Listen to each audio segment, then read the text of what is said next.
I'm Austin, and this is Dungeons and Dracon Beams.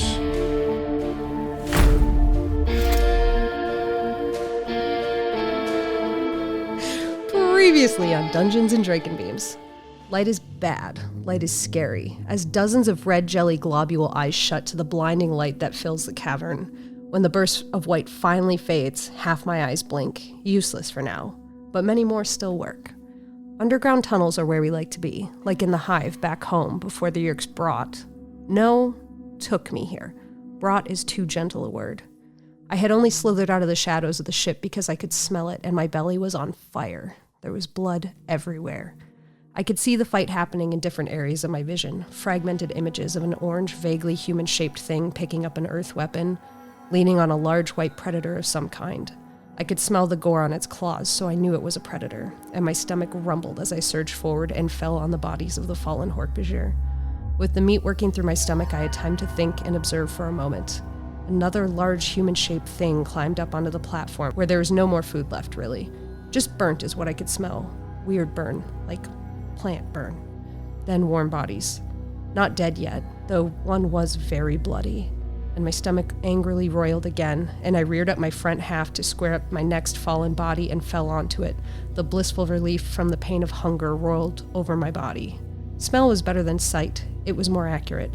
I could smell more warm bodies now, and when I focused, an andalite. Bloody, but too dangerous with that blade as it ran past me. The sharp, searing smell of Dracon Beam cut through the atmosphere, and even as the meat of the fallen Hork-Bajir shot through my organs, it was the smell of what humans call a dinner bell to me. I am not privy to much as a non-controlled taxon, but I have heard the jokes about dogs and drool. An armored human was shooting, hitting the black-furred human figure and the white predator thing. I watched as a Hork-Bajir jumped from the platform, and when I expected their blades to slash through the predator thing, instead it began to drag them. Finally, the orange human thing carried a burnt-smelling bag and jumped down to join the group that was trying to escape. The cycle of shooting, falling, dragging, and rising commenced, and as the blood pooled from them, my thoughts spiraled more and more. I was hungry, so hungry. A Hork-Bajir that I vaguely recognized in the deep recesses of my mind jumped from the platform, and with the warmth of meat so close, I reacted. I turned and tried to take a bite, and within seconds I felt the sting of that blade, and faraway pain. It should have hurt more, but all I could feel was my stomach acid beginning to burn through my own internal organs, and I turned to the nearest source of relief, my own viscera. As I doubled back on myself, the relief and pain intermingled, and I saw one last view of the escaping andalites. The orange human thing laid down a human controller outside of the lift and drop before stepping in with the rest of them. The doors slid shut, and my instincts began to pull me towards the prone human, even as in the back of my mind I accepted that I would never make it across the cavern. Across the compound in a security booth, screens flashed with various states of chaos. Multiple angles showed the slow rise of the half-destroyed ship that was ascending into the exposed military base surface. The illusion of warehouse now up in smoke, very real smoke coming from the generators that had been crushed. On the surface, muzzles of guns caught flashes of controllers shooting at any animals that happened by. In the lower level, cameras, human, Hork-Bajir, and taxon controllers looked like insect bustling through dirt corridors. A few cameras on the underground cavern had just white screens where the bright flash of each's sacrifice had burned out the internal components. So who would notice when just one small camera in one screen to the far right showed a small metal box, and then with the sawtooth flash of an andalite tail, it went black. And that's where we are now. My name's Kamren. My name is Zach. My name is Savannah. My name is Aximili Estil. My name is Dylan. What's worse than homework, parents, and acne? Betrayal. War. Murder. Brussels sprouts. Doing it all while trying to stop an alien invasion. Duh. Aliens that crawl into your ear and take over your brain. Mimicking your every thought. Reliving all your memories. Living life as you would. Flawlessly deceiving your friends, your family, pretending to be you. I'd rather die. Stay on script.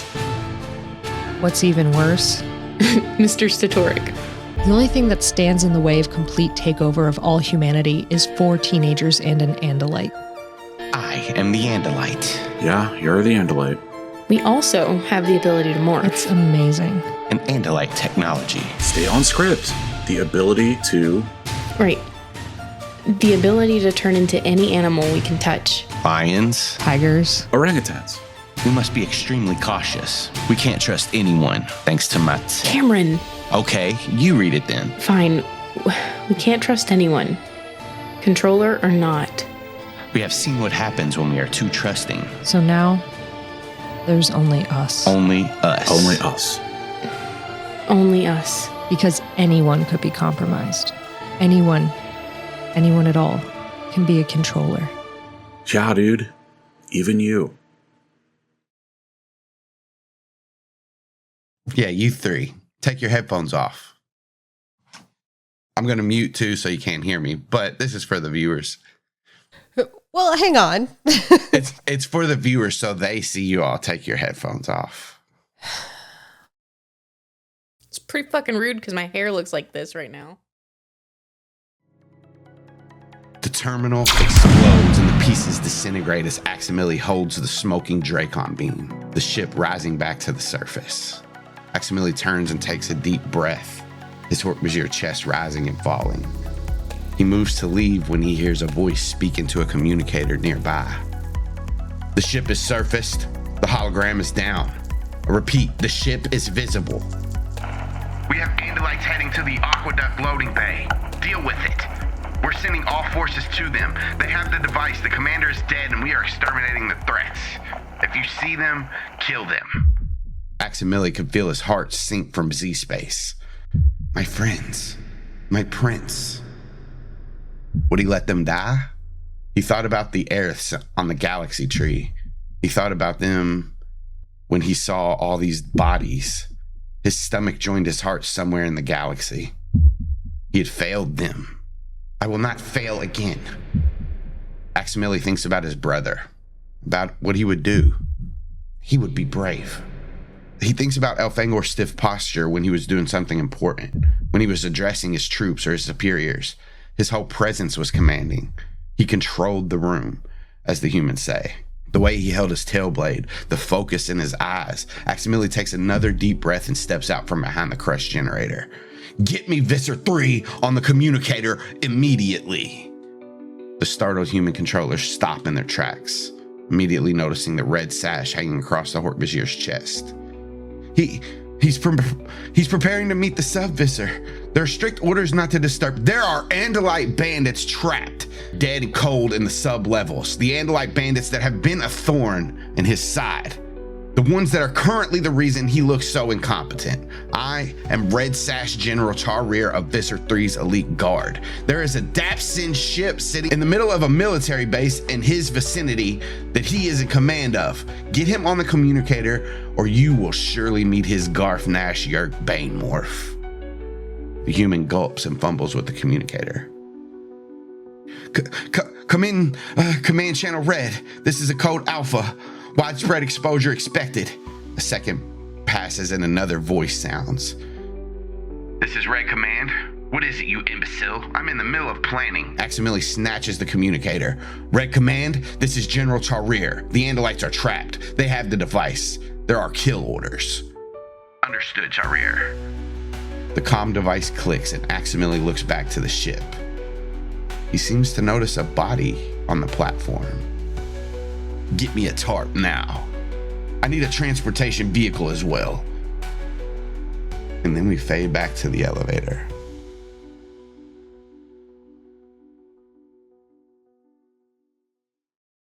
While you all don't see a maintenance hatch that leads to the outside of the elevator, there's a small panel underneath where the buttons are. Quick look, Zach, you notice that it's probably just to like repair the broken circuitry for the buttons, and there's also a blank screen that's above these buttons and a button next to the screen that says confirm open. As the elevator has came to a stop, a second later you see that screen flash on and the buttons light up with a green light, but the doors do not open. As everybody is tense and waiting, Matea moves quickly towards Kamren. right to where his missing paw is. And she slaps this green leaf with this green slime on it that she's got out of Icha's bag. And she slaps it onto Kamren's missing paw. And he lets out a loud roar. What the hell are you doing? This is from Icha's bag. It is a medical salve. It will make you feel better. The slime begins to harden and somewhat scab up kind of around Kamren's missing paw. He's able to put a little bit more weight on it. There's more. If you are hurt, take some. Rub it on your wounds. And then she looks at the door. It looks like we must confirm that we want to open the door. Everybody is noticing this. She's just saying it out loud. That video feed must be to the outside of the elevator. It may be worth it just to take a moment for all of us. And she looks at Savannah when she does that. And she starts to move around with this bag and we'll start applying healing salves to everybody. You all have this one last moment to catch your breath. Dylan she reaches for some of that goop with her free hand and just starts like, rub it in. Head on, apply directly to the forehead, all that stuff. Because she does not feel good. Inspiring leader, you're supposed to spend 10 minutes inspiring your companions, but maybe I can do it in 30 seconds. I'll say this. Roll a charisma check. On a natural 20, I'll let you get it off. Shit, yeah. I'm sorry. I'm going to stop. Nope. Ooh, boy. You did crit, though. I did get a crit. As bad as it could have gone. I really want to know how Nate whiffs this charisma check so bad. I just fart in the middle of it. Just a squirrel fart. Just a... He starts to try to give a speech from Braveheart to like get everybody riling up. And as soon as he like goes into like the first 5 words of the speech, Kamren's like, dude, that's Braveheart. Shut up. We're about to die. Try again with the speech from Independence Day. Still doesn't work. Pick somebody inspiring. So it's a fumble, basically. Fumble the bag. Got it. So as Maitea's going around and applying the salve and doing that, Savannah is not punching the confirm open door button, but she's kind of just got her Hork-Bajir claw kind of like as soon as they're ready, she's going to punch it. But she is going to thought speak to everyone there. Zach, it's extremely important that you get out of here with those crystals. That is mission number 1. The rest of us are going to do what we can to provide a distraction and to make sure that you can get out of here, but you have to leave with those crystals and meet up with Aximili as soon as you can. Okay. I'll get out. Don't die. We'll do our best. No, not best. Don't die. Get the fuck out of here. I'll go first, but you have to meet me later. Yeah, but we're not gonna die. Because if we do, humanity is cooked. And Maxman will only have Bart and Chad to help him out. And I know Savannah isn't gonna let that happen. But with all that out there, he looks around to everybody. If I go down, I don't want to be the reason that anybody else stays behind. Like you said, Savannah, Zach has to get the crystals out. So this fight doesn't end here. Not unless it's us getting the W. And then to private, I'd speak to Zach. When it starts, stay under me if you can. I'll lead you out as far as I can get you. Yeah, okay, that's probably smart. And then he waits. Does everybody look like they're basically ready to go? Do I get like any hit points back from healing? You get 6 back. Do you need more? Yeah, go ahead and give me another. Another 6? I can roll with that. All right, she puts a little bit more on you as you say that, so you get another 5. Okay. All right. And then Kamren gets 1. Oh. She rubs a little bit more on the Kamren. She finds another cut on Kamren. And another one. Just use it all. Just burn it at this point. Just do all 7 uses. Fuck it. Yeah, I think we have one more. If any, what? 1, 2, 3, 4, 5, 6, 7. No, that was all 7. Yeah, we're good. This is the fucking last ditch. Kamren does hand his crystal down to Zach.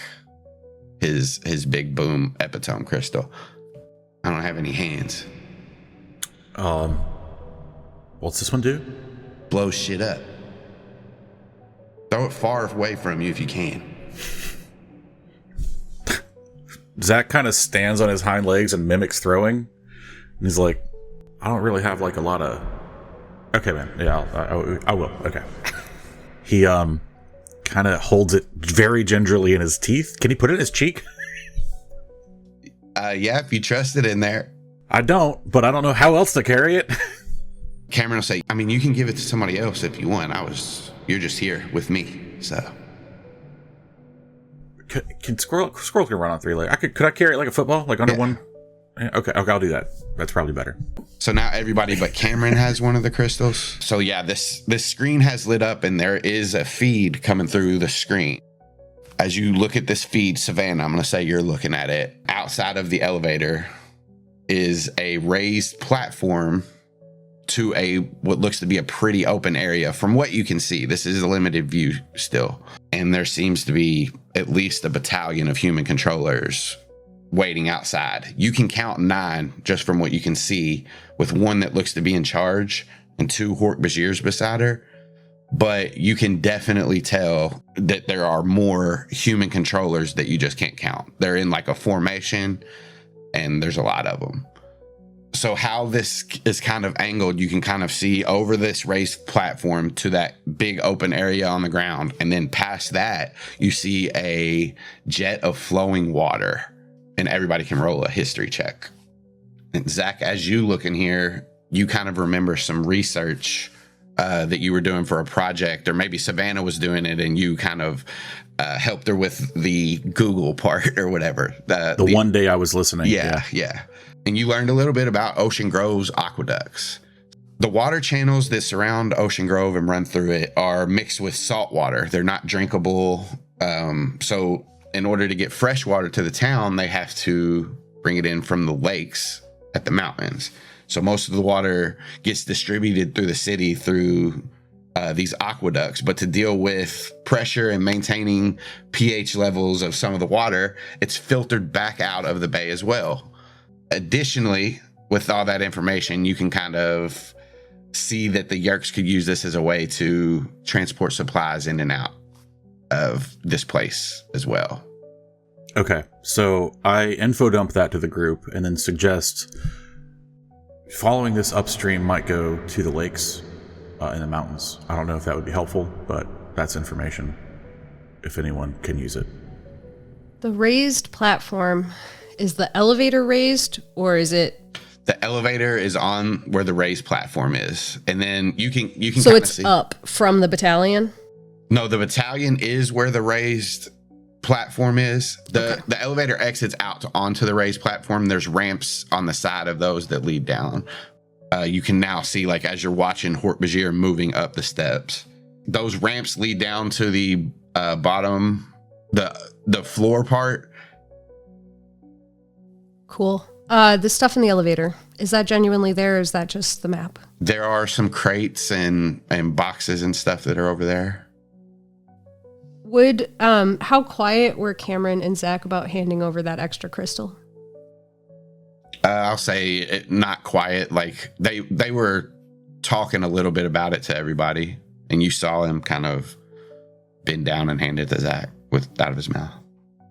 All right. So I think Savannah's going to ask Zach, if you're not going to use that crystal, may I have it? Yeah, you can totally have it. I would have looked for a spot to use it, but yeah, absolutely. This way I can just focus on getting the fuck out of here. All right. Do we think best bet is just get to the aqueduct and use that tunnel? Absolutely. Getting to the aqueduct and getting out of here is the best bet, but okay. I think maybe everybody stand to the sides here, and then she's going to kind of extract her hand from Dylan's just with like a quick sorry, and then try to grab these crates and stuff. And she's going to move that over to the front of the elevator, but specifically if those barrels are there. That's what she wants to use. Yeah, and Kamren will help you. So yeah, you get them moved there. If everybody stands to the side of the elevator, we'll start to open it. We'll immediately throw this crystal out there, pop that off, cause a huge explosion. We'll follow it up with the barrels and maybe another explosion. And in the confusion, we all run towards the water. We don't stop. We don't fight. We don't engage. We just run. And Matea reaches into the bag and looks up to you, Savannah, and she pulls out this softball-sized, looks just like a nut that you would eat, almost like a walnut. I saw each use this once. It makes a blinding light. It may help. She hands it to you.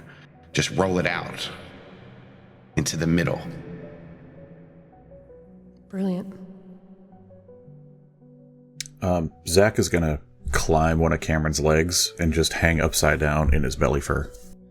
Go ahead and roll me a stealth check. Stealth? Yeah, I'll say with advantage as you have time to like position yourself. That's fine. I'll take a 22. Nice. Pretty good. All right, so these crates are behind the barrels, which the barrels are in front towards the doors. All that's waiting is this green confirm open button in front of Savannah. Everybody else is stacked up on to the right and the left of the elevator, waiting. And I think Savannah's going to, like, if Kamren's right there, like, to hit the button, I think she'll hand that over to him, because her idea is that as soon as the door gets crystal-sized amount open and hand behind it, she's going to toss that out and try to pop that off, immediately followed by rolling the blinding thing. And once that blinding thing goes out, once the doors get to the point of barrels, it's rolled, like literally just cause like chaos, flattening, explosions, all that jazz. And I'm not saying Savannah needs to take all those actions. That's just the plan. She has the crystal. She's ready to throw the crystal. It's open. That's just her idea that she is explaining to everybody here in the group. Matea will just take back the seed thing then and ready that. Cool. I think Dylan's just like waiting on the next step, because that's already so many things going on. Kamren is basically the same. Tell me when to go. Kamren, do you want to roll out the barrels at the end there as soon as the door is wide enough? Yeah, I'll if it's cool, I'll let the barrels go and follow them. Just don't rear up. Sounds good, but if they start firing in here, preserve yourself over rolling the barrels. Gotcha. Private thought speak to Van. I'm sorry, am I going upstream or down? If I got there first? Whichever way gets you out of here. Okay, got it. You hear noise come from the monitor and it says, Surrender now, Andalites. Your death will be painless, and maybe we'll even take you as a controller. as this woman that's in charge paces back and forth outside of the elevator. I mean, they're not surrendering. It's very quickly private thought speak to Dylan, where Savannah will just be like, Dylan,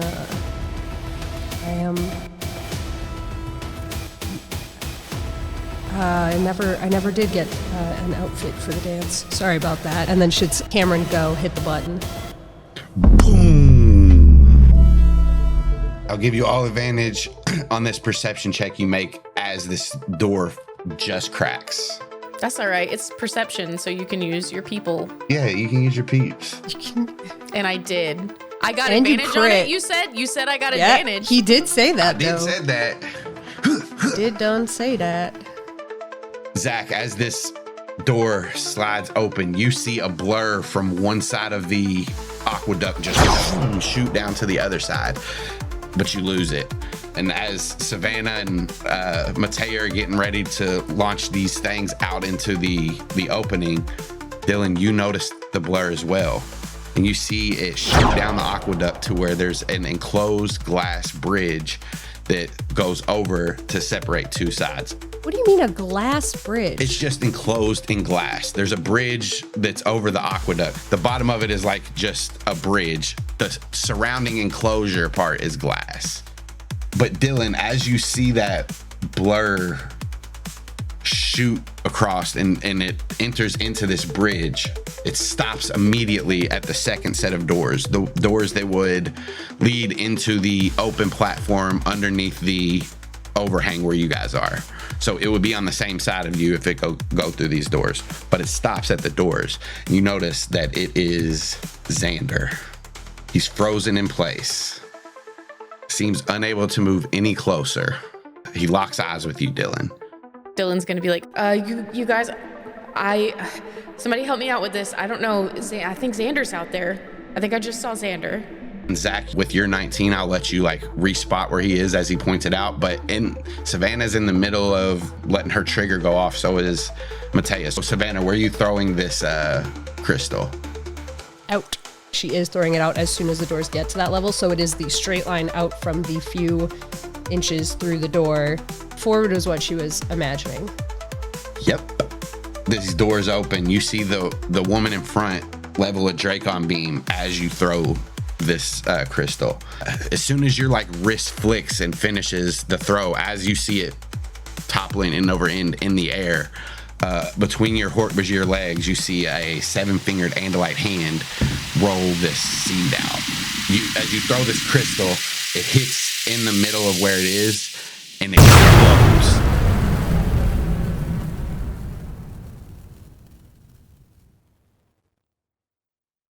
The main human controller makes a dex save. DC is 13. So I'm just going to roll these in rows. So the first row fails, second row fails, third row fails, fourth row fails, fifth row succeeds. Hork-Bajir now. First two Hork-Bajir both succeed. The Hork-Bajirs on the left, there's only 2 of them that take it. Succeed, fail. Up top, there's 2 more Hork-Bajir. Fail or succeed. So half damage is 14. Because these motherfuckers are going down. All right, so now that we are at the top of initiative, this is going to be a special fight. You guys can, if you want, go ahead, go out here, take your turn by turn, use your attack, your bonus, your movement, your reaction, and do your turn as normal. Or you can take your movement and use the rest of your turn to roll a skill for a skills challenge. If you guys do great with the skills challenge, maybe you won't have to deal blows. But if you lose the skills challenge, you're going to have to do the skills challenge and then fight. So that's up to you. But you can do what you want as you go. If you get too close to any of the Hork-Bajir and do your skills and stuff, they can cause hindrances to you. So with that being said, we're going into initiative now. And it's this first Hork-Bajir's turn. As these bombs come out and then this big light comes out, it just kind of blinds most of the people in front of them. Everybody that was in that bright light has disadvantage on their first attack roll. So that's pretty much anybody that could get to you right now.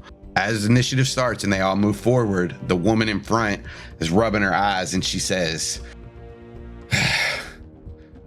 "Bring in all of the Hork-Bajir.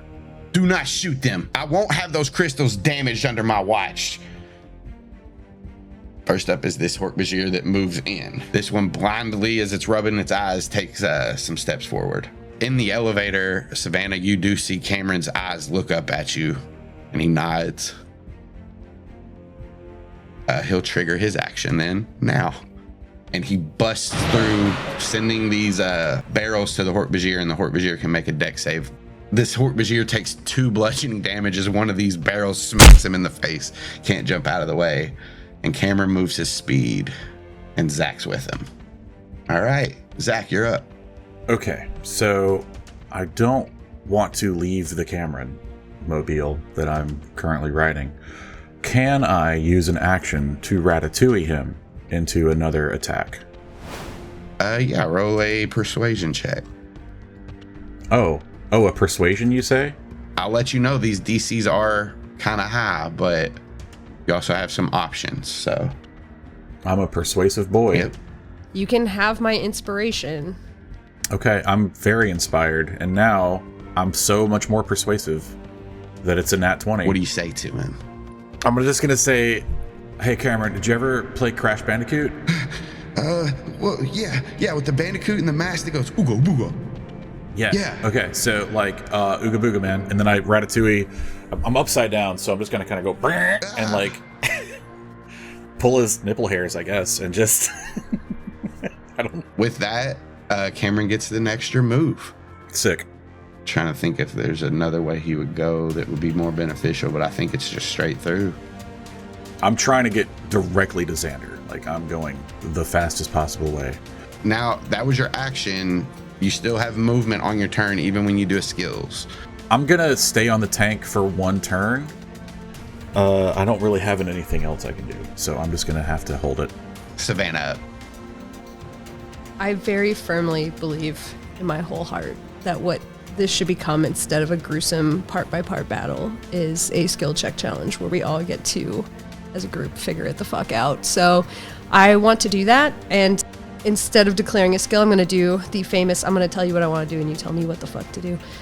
Literally any help action to get everyone on a path to get to the river. If there's a place where it looks like specifically a lot of hits happened and they're mostly down, if there's an avenue where there aren't people, if there is anything in the room that would allow for a different way, since we mostly have creatures that have some sort of climbing capability, like anything that will give us a way to get to the exit point faster. You can narratively call out a moment that you want to do and how it gives them that, and you can just aid. I think it would be more helpful to aid in what somebody is doing, whatever that may turn out to be. You decide when you want to hop in and aid somebody. Yeah, she'll be moving like with the group. That's the other thing, is like she kind of wants to stick with the bulk of the group, make sure like nobody's falling behind, nobody is. She's just trying to be a caretaker of everybody. So I want her to move, but if I can also like kind of do that as it makes narrative sense, that would be awesome. Yeah, basically you're directing them, seeing where everybody goes, see where you need to go, and then move in, essentially. Sounds good to me. Next up, Port Bajir. He's gonna move closer. Matea, she is what she is. She uses her bonus action to hide behind the gorilla and the other Hort Bajir. So, boom. Pretty fucking stealthy, I'd say. And then as this Hort Bajir staggers forward, and he's blinded for right now, she moves out from behind Dylan and just takes a swipe at the Hort Bajir in front. First attack, miss. Wouldn't she be at advantage? She is at advantage, that's right. 13 just misses. But she comes back around with her second attack. And with everything on the line, she smacks this Hort Bajir with the side of her tail blade and knocks him out. And then fucking disappears into the mist with that stealth check. Well, she did that so she could have her sneak attack on it. So it's gone now that she attacked. I think with a 24, she disappears back into the mist. She drops in behind this bright fucking shining seed thing and obscures her vision and everybody's vision. It's the exact same violet as she is, and so she just like she blends You just see in. an Andalite outline of the predator, but it's Andalite shaped.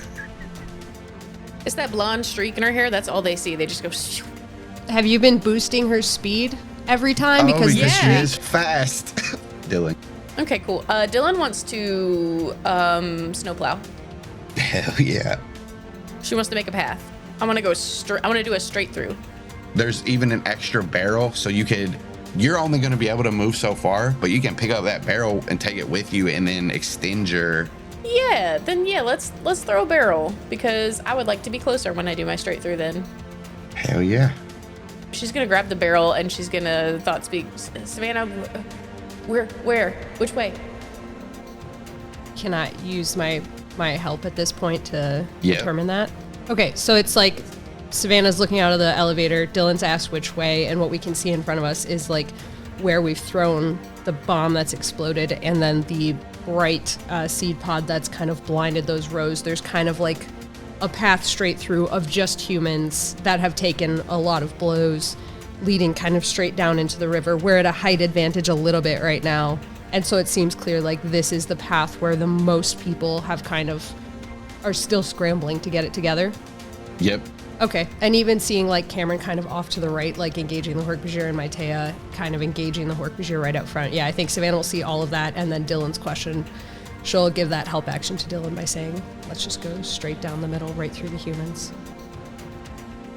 Okay, yeah, and so she'll take that barrel and run out and think to Maitea, duck, She looks back over, and chuck it. and as you throw, she like is ducking underneath the barrel, watching it with her stalk eyes. It goes over. So you can roll your throw attack or a strength check, either one. I'm gonna do strength. I'm glad I did strength. Roll me a 3d6 separate, because each one of these people are going to take a d6 of damage, and I'm going to go ahead and count that as a success on the skills challenge marker. Aw, I was really hoping I was gonna get 666. That would be amazing. That would have been tight. You got 6. Actually, we'll say this barrel rolls a little bit more and hits one more person. Roll and see if you can just get another 6. Then it'll be 6, 5, 1, which is 6, 6. I like it. I like it. I like it. Ah, No. shit. Roll for That's another one fine. to see if you get a 2. No, I'm just playing. I'll hit as many people as you want me to. The neighbor of the beast. It'd be the next door neighbor. Dylan, what does it look like when this one barrel knocks out this triangle of humans right here? What does it look like? I think that you see the one in front's eyes go large. Like, so didn't expect to see a monkey throw a barrel at him. This is how I die. And then they fly backwards with the barrel and hit the other two. And then Dylan just stands up. Oh.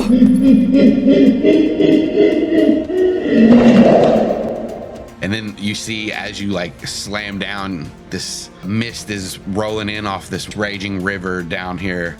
And there's smoke just going past. You see one of the pieces of the barrel just and hit another guy, and he goes, "Ow! What the hell?" That was your 4 from Yeah.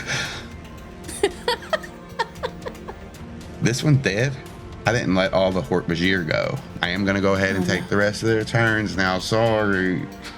That's okay. I killed Dick Grayson. I'm good. Hork-Bajir are up, and this one's gonna move forward. I just am now noticing I forgot to heal up Maitea any. She gave all of the stuff to Kamren and Dylan.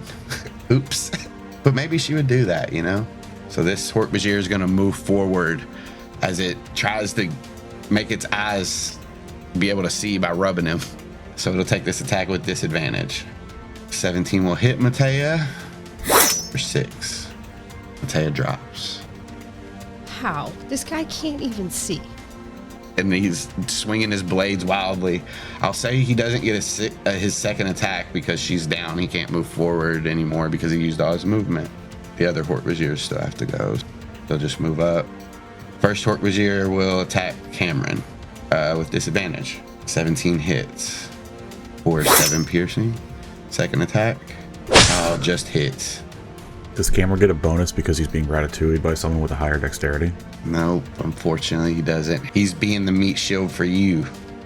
Second Hork-Bajir, disadvantage, misses. Nope, damn it, 12 just hits, beats it beats. That seems unfair. I agree. He didn't want this to happen. Tail, disadvantage. 11 misses. 15 hits. It's only 9. But 9 does take Kamren down. So Kamren falls down onto his side. You're just under his leg. Zach, it's Cameron's turn. Cameron's gonna make a death save. Fails. Top of the round, Zach. I am going to shoot out from under Kamren while yelling at everyone else in the group. Cameron's down. Xander is included in that if he's close enough for me to do that. He is, and you see him, you see like his hologram almost like he's struggling and he can't move. Zach, get to Xander. I'm trying. So squirrels are nimble and can disengage as a bonus action, and attacks of opportunity are made with disadvantage against the squirrel. I'm disengaging. All right, so you got 60 feet of movement? Is this a pillar, this black rectangle Yes. here? Can I kind of land up on the side of it? Yeah. Partway up the wall or something like that? All right, that's what I'm going to do then. So, down here. Hort Bajir is going to finally rub the blindness away and move forward. I'll say it'll get right in between both of you. First attack against Savannah. Miss. All right, tail against Dylan. 22. I mean, yeah. 10 slashing. Okay, thank you. Savannah's up. This is Hork Bajir here. My Taya's down. Dylan's here. Okay. My Taya still has each's bag. Yes. Here's what I'm between right now. I'll talk it through with everybody. What I want to do in my perfect world is I just want Dylan grab my Taya, carry my Taya out of here with each's bag, right? There's healing shit in there. Shit can happen. To do all of that would be great. I don't know how I can help with that other than to level off a taunt, which is a skill and therefore not part of the skill check challenge. I'll go ahead and tell you, you don't need to help with that because that was already a plan for you, girl. Well, like already a plan, but like a plan that like if I can assist with to boost your roll if you need it, I could be there to be the boost of your roll to make sure that that happens. You could leverage an intimidation to try to scare them, or you could persuade Dylan, which isn't really necessary, but you could do so. Those are skills. Yeah, but that's none of those are like the part of like the challenge of like the things that you can do to help with the entire situation. All of this feels like a taunt is really like the best way to go about it. If you want to do a skill to do taunt, so taunt lets you pick one person and they have advantage to attack you, disadvantage on anybody else. If you want to do the skill, I will let you extend the taunt to more than one person. Okay, then I will do that. And so that can be intimidate, I guess it can be persuade, it can be a flat charisma. Intimidate, persuade, or flat charisma. Let's do intimidation. Holy fuck. It's a natural 1, so unless you have something that rerolls. That's what I'm trying to do is to like, no, dude, I don't have fucking anything that's helpful is what I've learned, honestly. You don't have advantage. There's no way for you to get advantage because that's what you need. I know, and I gave you my inspiration, so I don't have that anymore. So no, God fucking damn it. Yeah, so I've blown my turn and... Wait a goddamn minute. I have exactly 1 luck point left. Yeah. Okay. All right. Cool. Bountiful luck. I'm going to use bountiful luck. You rolled a 1, so re-roll it. And that is the last luck that I will probably ever have. There was a non-zero chance that I was going to crit 1 again. So I appreciate that. There's a 20% chance. You could now apply your wave of wisdom because there was no need to have used it before. Yeah, and can now take it up to 13 is what I could do. So yeah, sure, why not? All right, so what does your taunt look like? It's a Hork Bajir, so it's going to look exactly like doing that Hork Bajir when they have that instinctual, like they meet each other and they do that kind of bladed display. Book canon, what it is that they do this kind of like power dynamic display, like height sizing each other up, blades, that kind of thing. So she's going to just launch into that. And while that's going on, she'll just say to Dylan, grab my Tay and get out of here. She has each's bags with God knows what in it. Yeah, and as Dylan, like, she says that to Dylan and Dylan sees her doing her display, and Dylan just goes, bigger. She'll stretch up a little bit more. As you stretch up a little bit more, this Hork Bajir just punches you in the face as your taunt doesn't work because that's a failure. Hey, fuck it, buddy. He can't get to you. He's going to double move to get to you, but he can't attack. The rest, they're just going to start to surround you all. Matea makes a death save.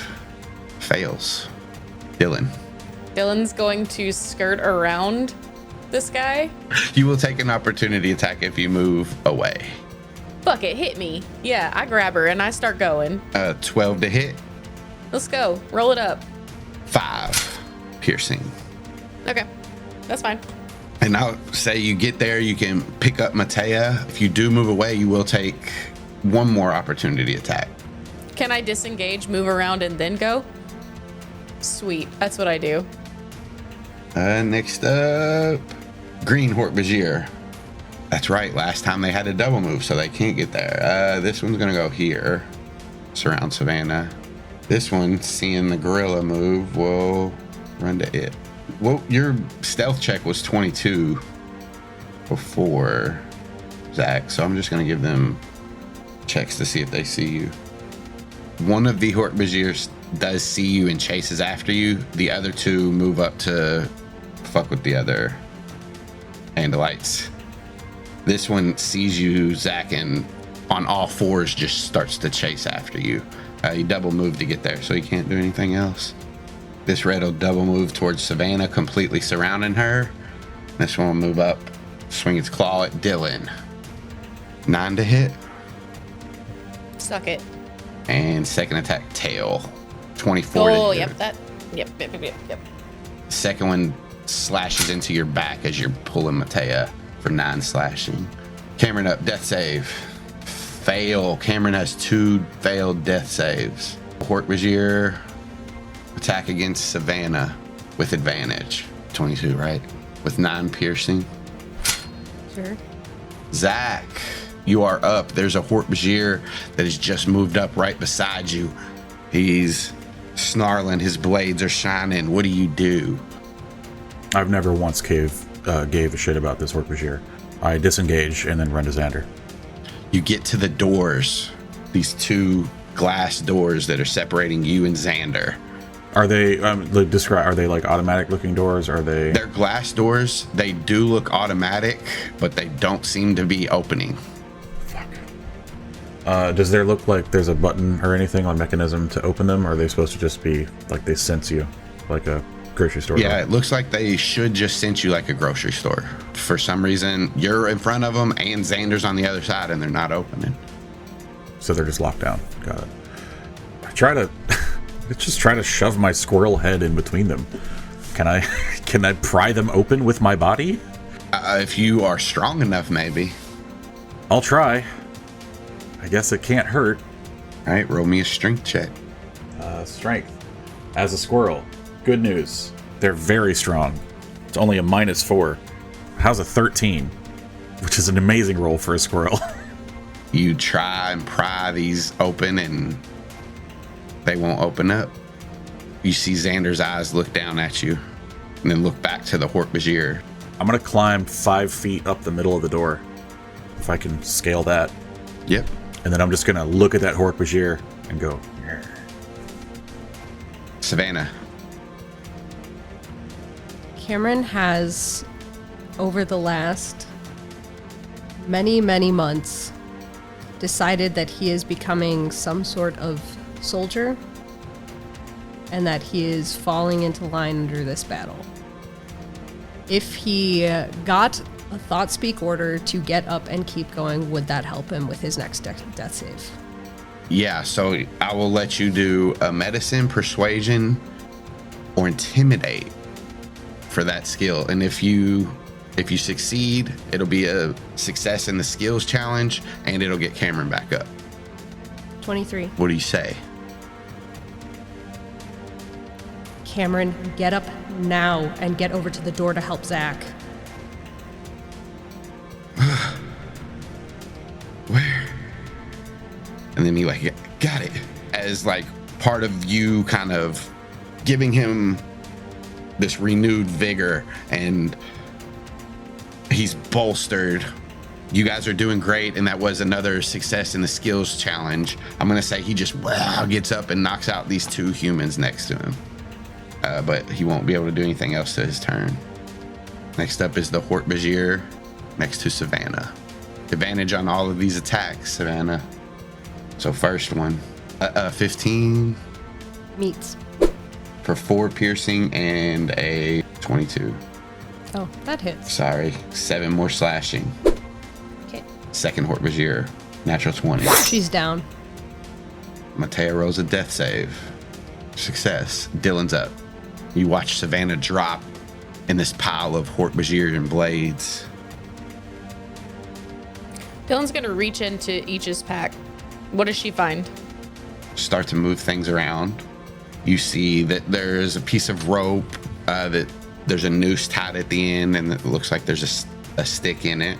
There's like these little treats, nuts, berries, different things that look. That squirrel might want them. That's all the way over there. There's also a small green leaf rolled up, and like as you're like looking through and you use one of your big gorilla fingers to like see what's in it, you see this white powder inside this leaf. Okay. Anything else? There is some of that goop that you saw Matea using. There's maybe like one big pile of it left, but that's it. Okay. Cool. What might Dylan be able to use to get, let's say, to Savannah? With taking opportunity attacks, you can just do it. But if you want to like do some kind of skill to negate that, or use your action to take disengage and get over there, you can do that. But then you wouldn't be able to use an action once you got there. But it looks like with this solve, if you got close enough to her, you could probably throw it on her wound pretty quick as a bonus action. Can I throw it from here? You can, but that would be an action. It's the difference between basically one's a bonus and one's not. Could you consider this like, I don't know, a medicine kit?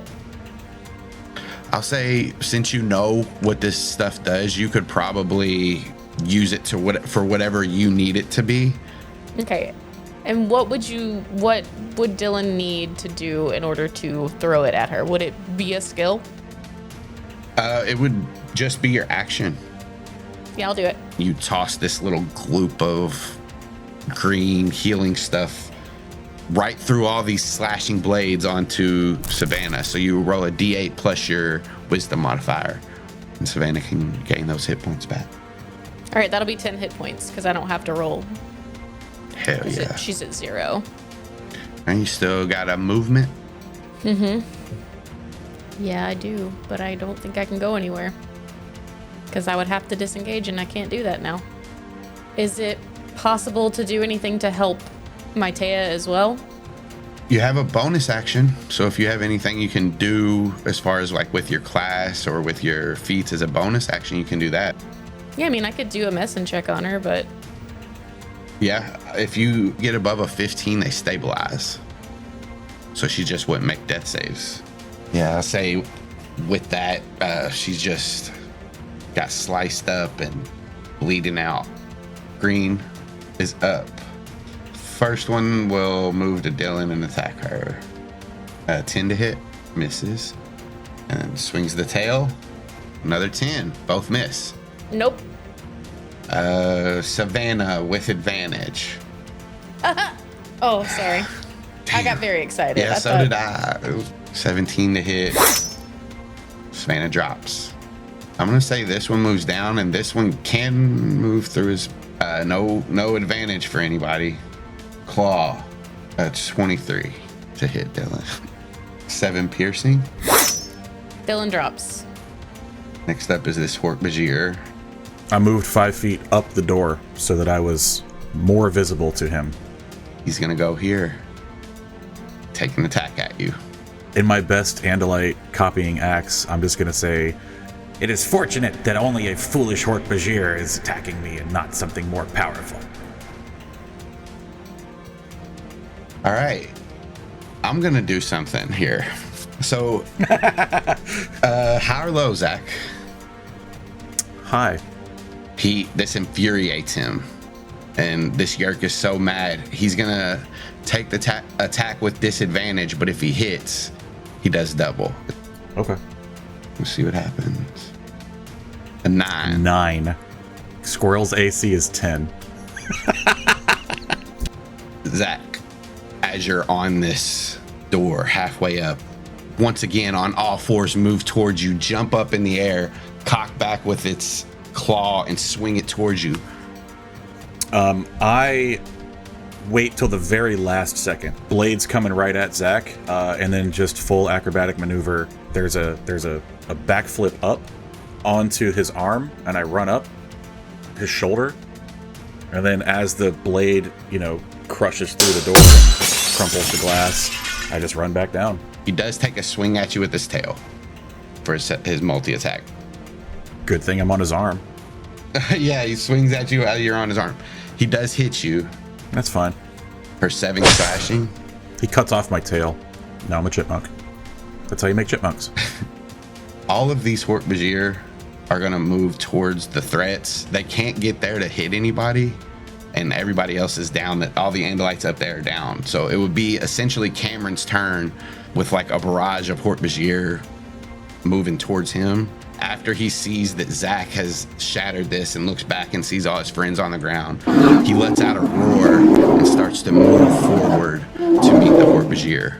But Zach, you see Xander bend down, reach out for the pearls, and as soon as he touches them, the bandolier pearls that are wrapped around you, they all start to meld and move together and form this small diamond-shaped crystal.